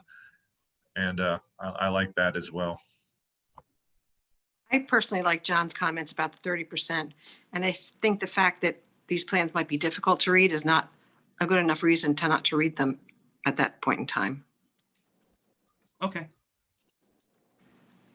All right. And I'm sure we would be able to arrange a work session if there was a significant project that our input was critical for the council's consideration, that a work session could be arranged to sit down and around the table and talk about the plans and what the issues might be. I think that's the best way really to address it, rather than to do plan reviews individually. All right. Yeah, I'm open. Like I said, I'm open to changes, and it's something that we're presenting to council. And if they feel that that's something, if that's a discrepancy for them too, that they can maybe have the final authority on that at that time. So I I had put 60 in there based on, like I said, our previous discussions and with what Sarah had said. If, you guys want to change that, we can, like I said, open that up for change. But yeah, is there anything else that you guys see on there for a point of discussion? Maybe we include 30 and 60 because, Yeah. At 30, we provide some input as to how, we feel the environmental issues are being addressed. And at 60, we're looking at the details to say, yeah, that makes a lot of sense. Or, we have other comments to add. So. Okay. Sarah? I like, So I like that you guys want to be involved, but I think, and you're, again, more than welcome to request, but by reviewing it multiple times, by having your group review it multiple times, you're slowing down a project, and that will be reviewed negatively overall. And so I think you would be in your best interest to say which set of plans you're going to review, and then become involved in the public meetings and whatever else, if there's additional things you want to do. I think that's probably the best approach. I think overall city management and the council is not going to look favorably on slowing a project down based on reviews. So I know you guys currently meet quarterly, and so we would try to keep that schedule. If there were certain times where you had to meet to look at plans, like maybe we could change our meetings. I'm not going to go into that. Like that's future plans. But I mean, I know like we don't want to slow down a project just because you're not meeting for another another 2 months. And so I would say the best thing is make your best case for the time that you want to meet, the time you want to see those plans, make your case of how extensive you want to review them, and make that case as opposed to multiple reviews of a project. Okay, thank you, Sarah. I don't think we want to slow down the process at all. I just think we want to be part of the process. So want to make sure that is clearly delineated, that we in no way want to slow down the process, but want to make sure that we're active members and part of the process. So I understand that and being a concern. Yeah. with what Sarah said in mind, and being mindful that there have been many occasions in the recent past where citizens have felt blindsided by plans that have come up fully developed, then my recommendation is we go with the 30%. The sooner the better that we have input. I like the 30 and 60%, and maybe we could even put in a range 30. I don't think that. I think we should put in a definite 30%. Okay, thank you. I concur with the 30%, and I think it's 60%. It's really the staff getting into the real details. And I might be the only one who's had experience in reviewing site plans and civil engineering and landscape architectural drawings. So Okay, staff does a fine job. They know the rules. certainly. All right. Let me see here. Was there any more discussion on this item? I mean, I just want to add that I am thankful to have somebody like John on our board that we could defer to if we did do a review at 30%. If we didn't have somebody with that sort of experience, I might say let's wait longer, but he does make a fine point that, he's experienced in this, and we do have him, and that does help where we could review it earlier. And if we're just going to go one time and we have somebody like that on our side, then I can agree with 30% if you look at it that way. Okay, very well. Is there any more discussion or comment on this from the board? I'm going to open this up to anyone in council chambers who would like to speak to this item. If so, please step to the podium.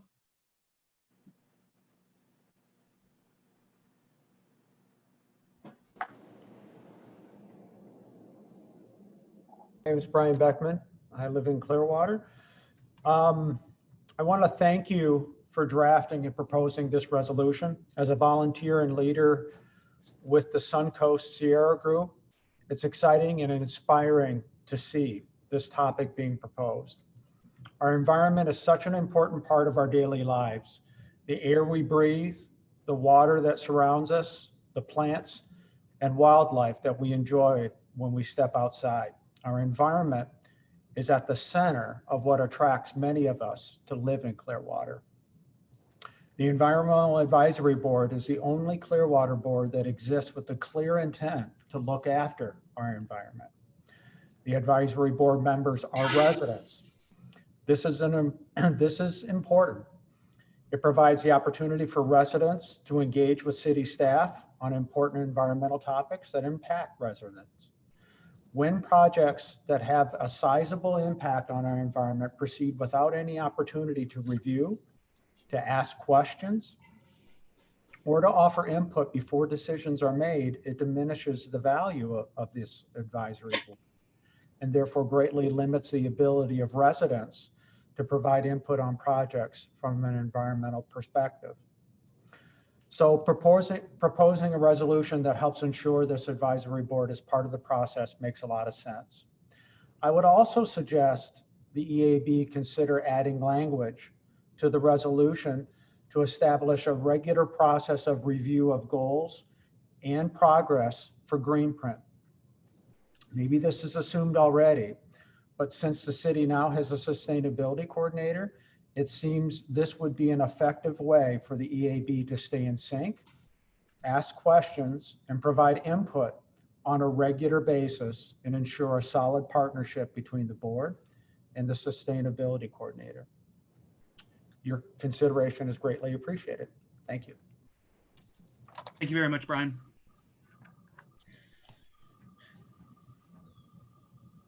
Are there any more, is there any other discussion or anyone else that wishes to speak to this item?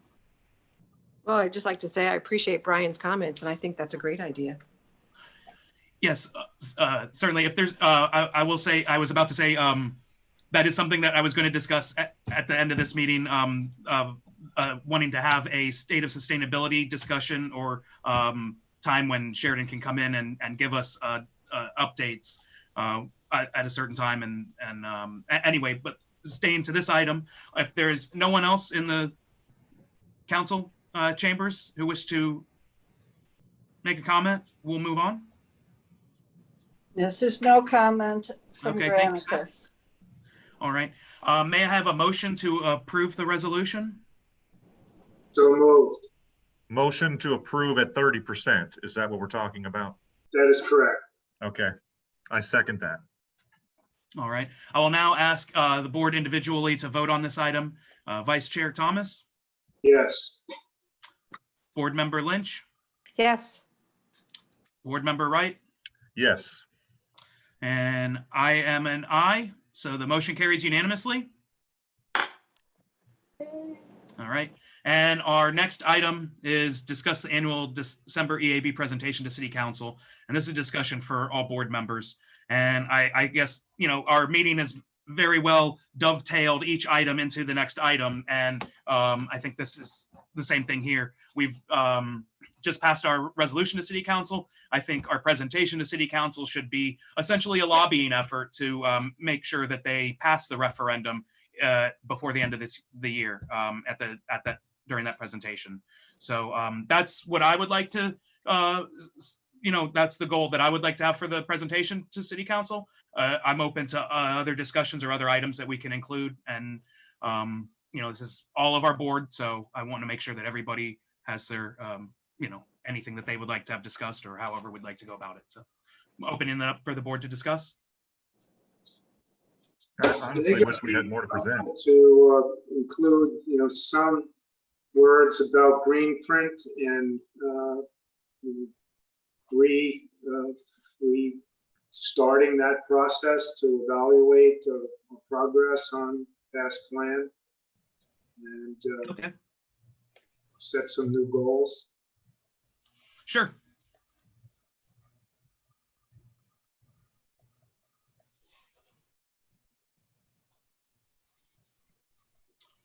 Member Wright or Lynch? No, the only thing I was saying is that I wish we had more to present. Having the whole year off, we're not going to have much to go on except for what we just talked about today. that's all I had to say. Sure. You're on mute. It seems like an important topic, what we present to the council. And it doesn't seem like we have much preparation or content, but preparation to, I mean, I haven't been around. I don't know what you did in January and February. But we haven't. We only met in January. Yeah. Yeah, it was very light. So we can also, if there's other things that, again, objectives or goals moving forward that we'd like to present to council and let them know about, we can also do that at that time as well. It's usually a good opportunity at that time. I'll write up what I will say and I send it out to everybody before I speak. So we'll have an idea of that it's representative of our board and everyone on it. And I always accept edits and changes so that it is inclusive to all of what we have to say. So I just want to make sure at this time, if there's anything that anyone has an idea of that I should make sure to include, that I do that. And I'll make sure to discuss green print and the objectives and restarting that process as well, John. Well, one of the things we discussed in January that was the program I was going to do with the schools as far as trash cleanup. Mm-hmm. And of course, that following month, everything went crazy and there was no way of getting everybody together in school. So if you wanted to talk about that as an objective for next year, I would like to re-examine that discussion in January's meeting. Okay. I did make several phone calls back then and everybody was on board. And of course, it must have been a week after my call to Ruth Eckerd Hall where the shutdowns began. So sure. I would like to mention that is a program that I would like to revisit next year with schools. Okay. So Jared, are you going what you're going to draft up? Are you going to propose goals for 2021 for the EAB? I can, if we have some that we would like to discuss. I think it's worth a discussion. Sure. I think it's important. Yeah, extremely. Yeah, that's, last year, our goal was to get our resolution passed, and we've had difficulties with that this year without not being able to meet. So it kind of hamstrings our presentation now a little bit. So and puts us a little bit behind where maybe we would like to be at this point with in processes. But yeah, I'm not sure what other goals we'd want to set right now without achieving this one first. So I don't know if that's something we want to talk about in January. Other goals for 2021 for the board at that time. Would that be appropriate or? Well, do we want to tell the council what our goals are? Because if so, then we have to do that before January. Right. That's what we're asking now, is that the presentation right now is going to be basically, asking them and ensuring that the process for the resolution and formalizing a process for advisory board input and updating, and letting them know about what we've, our work getting green print reinvigorated at this point. So we can mention, because this is what I was going to bring up in new business or whatever, would be like I said, a state of sustainability presentation to our board. So I don't know if that would be, I think I like, we had one in was July 2019. Sheridan came to our board and presented where she was or where she was going to be at that point. So I don't know if July of 2021 would be an appropriate meeting to, schedule that, or if it should be an annual at our January meeting, have a state of sustainability and where the city is in terms of meeting its goals and where the goals have maybe changed over the course of time. So, like I said, if that's something we want to do, to start in January or something more to discuss then and have in July at another meeting then, like I said, I'm open. Jared, the work of the sustainability coordinator is so closely aligned with, really what our mission is. Sure. So perhaps what we could ask the council for is an update and a report from the sustainability coordinator at every one of our meetings, and it'd be a standard item on our agenda. Okay. I think that'd be very helpful for us to know, where things are headed, and might identify, some other projects that we personally can get involved with, aligned with our interests. Okay. So a quarterly, essentially a kind of a quarterly report then, basically, when we meet. Yeah. Okay. And doing it in January would give us groundwork to decide goals. Sure. Okay. Similar to the report that Sarah provides to us from her perspective, I think one from the sustainability coordinator would be very helpful. Okay. Sarah?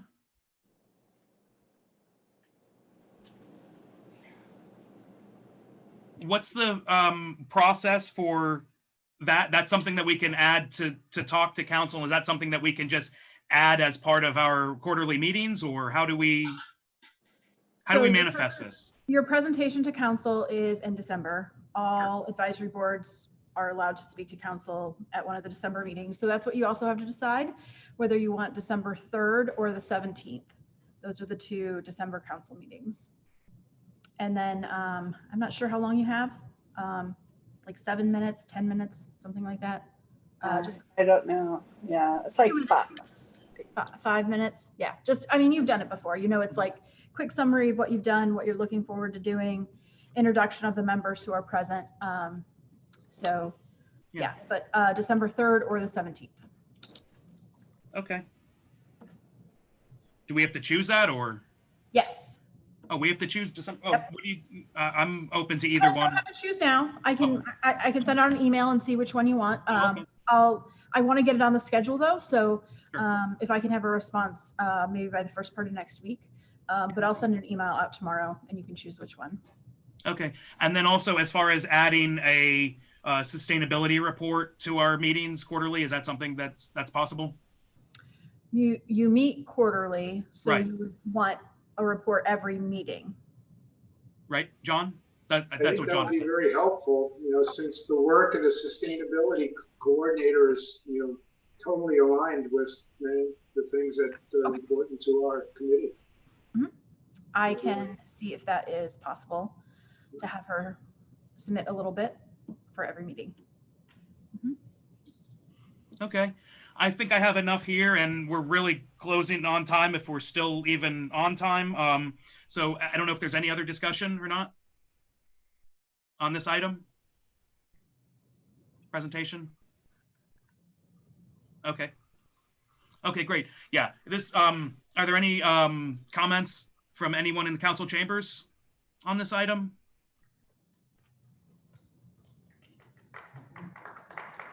Okay, thank you. This is a discussion only item, so there's no motion. We'll go on to the next item. It's old business. Do any members have any issues to discuss under old business? I had 2 questions, mostly for Sarah. She can answer them by email if we're pressed for time. She was going to explore with staff the potential of a pilot project for a solar canopy on one of the beach parking lots. And also my second one is, do we have a target date for opening up of Cooper's Bayou to the public? Move-in window. Okay, so what, the cool pavement, is that what you talked about on the beach? Is that, or what was it? No, a solar canopy over one of the, the lots that. We have a new parking manager who is kind of overwhelmed with stuff right now, but I've mentioned that to him. And as soon as he gets caught up, we're going to talk about it and see what he wants to do. He was excited about it, so I think we can work with Sheridan and try to come up with something once he gets caught up. Great. He started about At least- a month ago, so he has a lot to get caught up on. And then as far as Cooper's Point, super exciting. Had a meeting with DOT last week, and so they are still really excited to be partnering with us. Right now, we are working as far as our big project that we're doing out there. We are submitting for permits right now to the Water Management District and the Corps of Engineers. And so DOT is helping us with that. So we anticipate hopefully getting those submitted to the agencies before Thanksgiving. And then we will have, hopefully get them within 6 months. Might be a little ambitious with the Corps, but hopefully with DOT's push, we can get it within 6 months. And then at that point, the city will, once we have our permits in hand, the city will go out for an RFQ, request for qualifications, and we will do the final design of all of like the permit. The permits are only going to include the water circulation and the water quality aspects.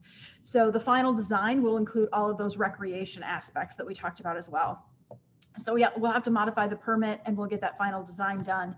And so then design will probably take a year.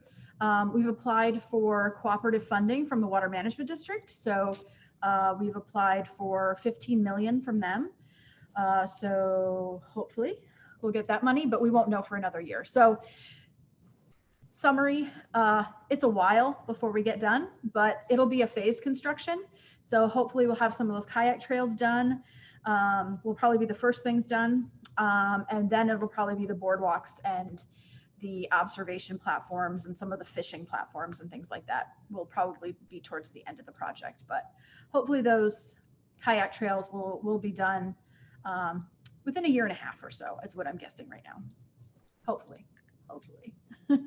Yeah. Wonderful. And so just to clarify, you can have access to Cooper's Point if you want to go out there. You just have to call me and I meet you out there and I open the gate for you so you can go out there. We just don't allow unfettered access, but if the public wants to go out there, they just got to call me and ask. So Audubon goes out there pretty often. There's a couple school groups that go out there pretty often. So if anybody has a group that wants to go, just let me know and I can let you out. So, yeah. Thank you, Sarah. Mhm. Any other members have any other items under old business?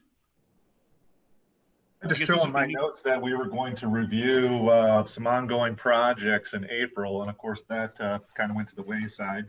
I don't know if that was still on our list of things to do. Visiting ongoing projects.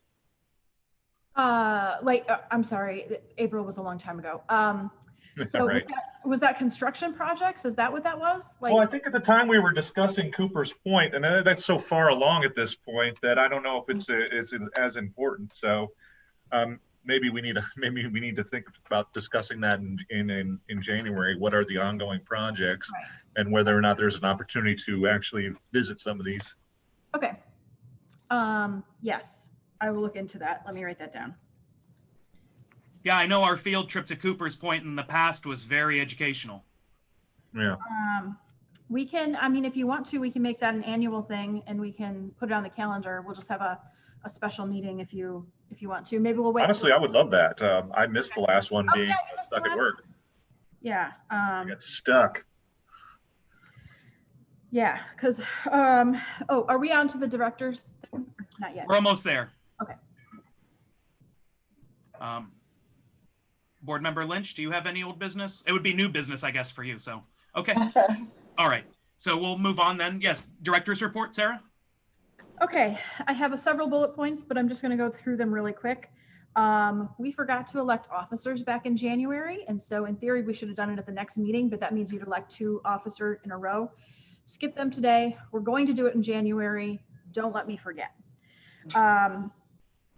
So we already talked about the December council meetings, the 3rd or the 17th. I'll send out an email about that. The 5th member of the EAB will be appointed at the December 17th council meeting. generally you'll do your summary in the beginning and then they're appointed in a discussion at the end. So it's not like you could coordinate that. Like you'd have to sit through the entire meeting to do that. But if you want to sit through the whole meeting, if that's the one you choose, that's fine. I probably won't. So Imagine Clearwater. I know you guys have talked about this a million times. So as you know, there was a redesign. We just got the new redesign plans. And so the project manager has had our engineer do a video of the plans and how things, like what the plan set is. And so I'm going to send that to you guys so you can go through it. You can look at the plans, you can do all of that stuff. And then I'm going to see if Kat, the project manager, if she can attend in January. And that way you guys can be educated on what is in the plans, like look at them, study them, have your questions, have your comments, all of that stuff for the January meeting. So I don't have that video yet, but as soon as I get it, I will pass it on. And then we will schedule her for our January meeting. And if you don't want to wait to give her comments, like you can send your comments prior to that. But it would just be an opportunity to talk to her then. And that's all I have. All right, great. Thank you very much. Can you also just, we already talked about this earlier, send out, or I don't know if it would be you or Denise, the environmental phase 1 and 2 report from the landings. Thank you. All right, that concludes the scheduled business for today's meeting. I will now ask, if any of the members have additional comments. This may include any old or new business as well as general comments for the public, the board, and for staff. Vice Chair Thomas. None at this time. Okay, thank you. Board Member Lynch. My only question is, my comment is, I'm glad to be here. And my question is, when's the next meeting? We have our next meeting January 20th at 4 p.m. Board Member Wright. No comment. All right. I'm going to be very brief. Thank you for your service, everyone. And thank you for joining us, Marita. Nice to finally get to see you here at our meetings. And thank you, everyone, for joining us virtually and in the council chambers, in person, still slightly virtually. I don't really have anything else to say. I look forward to speaking to council about our what we've discussed today and our resolution coming up before them.